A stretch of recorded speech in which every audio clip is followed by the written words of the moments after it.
You know, when you're learning Japanese, there's this gap, right? The one between sounding correct and sounding truly, genuinely natural. Well, today, we're going to unlock one of the biggest secrets to closing that gap. It's a tiny little sound that makes a massive difference in how you come across in a conversation. So have you ever been watching an anime, or maybe chatting with a Japanese friend and you hear this? Extra sound. It's like a little hum connecting their sentences, something you just can't quite put your finger on. You know you understood all the words, but there was something else in there, some kind of conversational glue that your textbook never mentioned. What is that sound? Well, guess what? You're not imagining things.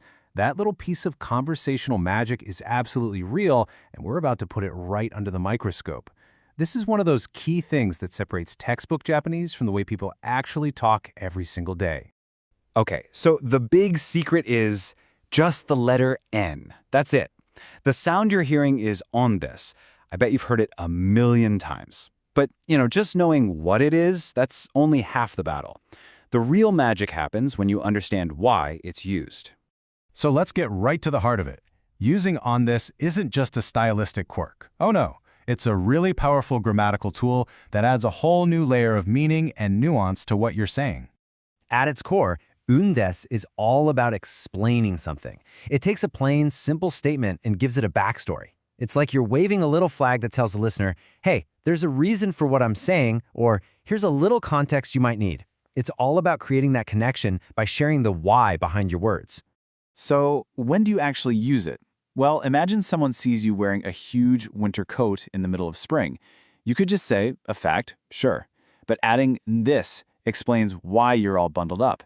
Or say your friend looks totally wiped out. Using this when you ask them about it changes the question from just, are you tired, to, hey, what's the reason you look so tired? It's a tool for both giving and asking for explanations. Okay, so we've got the why down. Now let's talk about the how. And the good news here is that the rules for putting this together are actually really simple. Seriously, look how easy this is. For verbs and adjectives, you just stick undis right onto the plain form. That's it. You're done. For adjectives and nouns, there's just one tiny extra step. You pop in a na before the undis. So it's either straight on or you use that little na as a connector. Let's see it in action.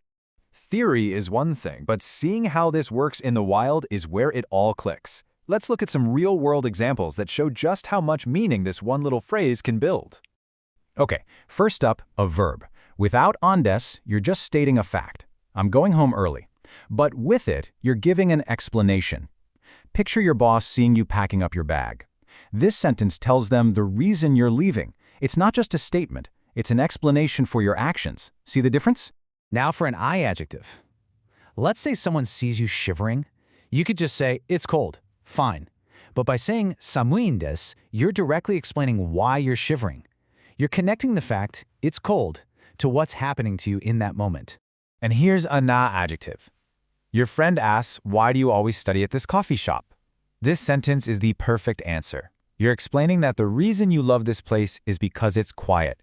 You're giving them the context they were looking for. And finally, a noun. Someone asks why your brother is always hitting the books. This sentence explains everything. The reason he's always studying is that he's a university student. It provides the perfect context for what they're observing. So what's the big takeaway here? Using des, it's not just some optional fancy flourish. It is a fundamental part of what makes Japanese conversation flow so naturally. Getting a handle on this is an absolute key to unlocking a much more sophisticated and, frankly, human way of speaking. I mean, the difference is just night and day, isn't it? Without this and this, you can sound a little bit like a robot, just spitting out one disconnected fact after another. But when you use it, you become a storyteller. You're not just giving information, you're sharing the reason, the context, the whole story behind the fact. That's how you build a real connection. Look, at the end of the day, memorizing vocabulary and grammar charts will only get you so far. It's tools like endis that build the bridge from just speaking at someone to actually communicating with them. It's the difference between describing your world and inviting someone into it.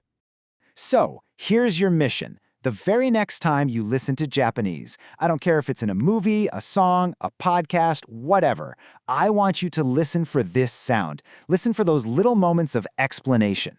Now that you're in on the secret, I guarantee you are going to hear it absolutely everywhere.